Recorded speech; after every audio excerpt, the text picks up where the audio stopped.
Hello नमस्कार मित्रों, मैं आपका host and ghost mister Sunil Mundetiya science teacher education channel के माध्यम से आपसे जुड़े हैं और हमेशा के भांति जनरल साइंस के एक महत्वपूर्ण टॉपिक के ऊपर अपन चर्चा करेंगे। और ये समस्त प्रतियोगी परीक्षा और एकेडमिक कक्षाओं हेतु महत्वपूर्ण है और इस वीडियो को आप तन्मयता से देखें, आपको ज्ञान में वृद्धि होगी। आइए देखते हैं। हम आज बात करें समतल दर्पण के बारे में। आपने सोचा होगा, आप सामान्य भाषा में उसको कांच कहते हैं। ये समतल दर्पण के भी उदाहरण है, इनकी विशेषताएं, इनसे महत्वपूर्ण क्वेश्चन बनते हैं।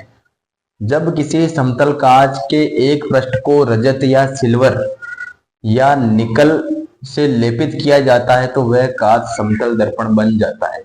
पारदर्शी कांच होता है, उसके ऊपर सिल्वर यानी अपन मानते हैं रजत या निकल का जो लेपन किया जाता है तो उसके बाद में वो समतल दर्पण के रूप में उपयोग में आता है। समतल दर्पण की विशेषताएं, समतल दर्पण की जो ये 9 विशेषताएं हैं, ये 9 ही परीक्षा की दृष्टि से महत्वपूर्ण है, क्योंकि इन सबसे परीक्षा के अंदर सवाल पूछे जाते हैं और आपको इन 9 ही विशेषता को पूर्णतः फोकस करना है कि क्वेश्चन किस प्रकार से आ सकता है। समतल दर्पण पर बनने वाला प्रतिबिंब आभासी व सीधे होते हैं, लेकिन पार्श्विक रूप से उल्टे होते हैं, अर्थात बायां भाग दाईं ओर, दायां भाग बाईं ओर होता है। दर्पण के सामने हमेशा हम खड़े होते हैं तो हमारा तो बायां भाग और उनका दायां भाग होता है और उनका दायां भाग हमारा बायां भाग होता है। ये इनके अंदर थोड़ा सा परिवर्तन होता है। आभासी सीधे होते हैं लेकिन पार्श्विक रूप से क्या होते हैं, उल्टे होते हैं। समतल दर्पण के सामने रखी वस्तु का एक ही प्रतिबिंब बनता है। अगर कोई समतल दर्पण है, उसमें अपन मुंह देखते हैं तो हमें सिर्फ अपनी एक ही क्या दिखती है, प्रतिबिंब दिखाई देता है। समतल दर्पण के सामने रखी वस्तु को थीटा कोण पर घुमाने पर प्रतिबिंब 2 थीटा कोण से घूम जाता है। अगर थीटा डिग्री कोण पर घुमाएंगे तो प्रतिबिंब क्या करेगा, 2 थीटा डिग्री कोण से घूम जाता है। ये आपको ध्यान रखना है, परीक्षा में ऐसे सवाल पूछते हैं। समतल दर्पण में बने प्रतिबिंब व वस्तु की लंबाई क्या होती है, बराबर होती है। कोई समतल दर्पण है तो उसके बराबर हमने जैसे प्रतिबिंब देखा तो उसकी वो वस्तु की लंबाई के बराबर ही उसका प्रतिबिंब बनेगा। समतल दर्पण में किसी वस्तु का पूरा प्रतिबिंब देखने के लिए समतल दर्पण की न्यूनतम लंबाई वस्तु की लंबाई की आधी होनी चाहिए। परीक्षा में पूछा जाता है, एक समतल दर्पण में अगर आपको अपनी पूरी लंबाई देखनी है तो समतल दर्पण की लंबाई कितनी होगी, न्यूनतम लंबाई को पूछते हैं, वो हमारी लंबाई का आधा होना चाहिए। समतल दर्पण में किसी वस्तु का पूरा प्रतिबिंब देखने के लिए समतल दर्पण की न्यूनतम लंबाई कितनी होती है, हमारी लंबाई की या प्रतिबिंब की लंबाई की आधी वस्तु की लंबाई की आधी होनी चाहिए।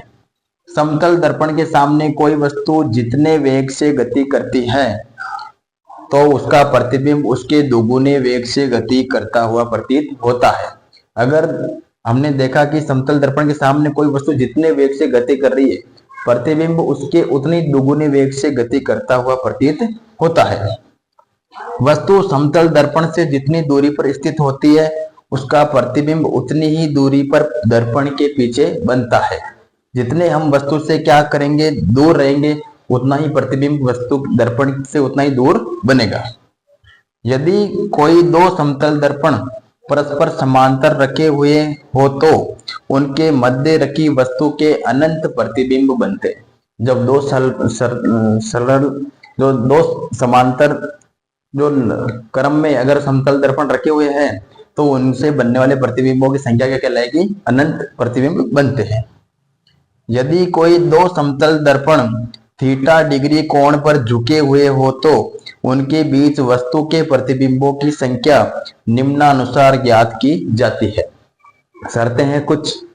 जब वस्तु समतल दर्पणों के मध्य या समद्विभाजक के बिंदु पर रखी गई हो, जब वस्तु है समतल दर्पणों के मध्य मतलब समद्विभाजक यानी मध्य दूरी पर रखी गई हो तो उसके लिए एक फॉर्मूला काम है 360 बटेवा थीटा माइनस 1।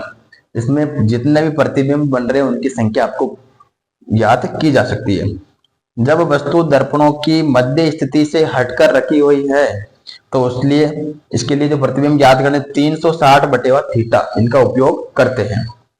360 प्रयोग थीटा का मान पूर्णांक में नहीं आने पर, अगर मान लीजिए दशमलव में आ रहा है तो पूर्णांक में नहीं आने पर अगला अंक लिया जाता है। ये आपको समतल दर्पण की सामान्य विशेषताएं थी जो परीक्षा की दृष्टि से महत्वपूर्ण है। इसको अपने को गहनता से अध्ययन करना पड़ेगा।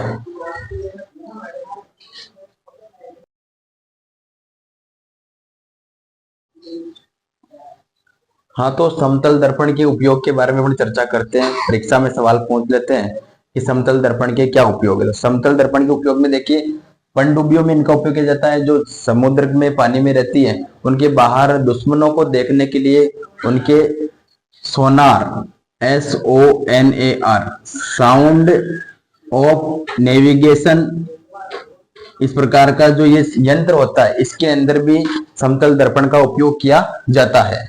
युद्ध टैंक में चालक बाहर की ओर दृश्य देखने के लिए परिदृश्य के रूप में भी समतल दर्पण का उपयोग किया जाता है।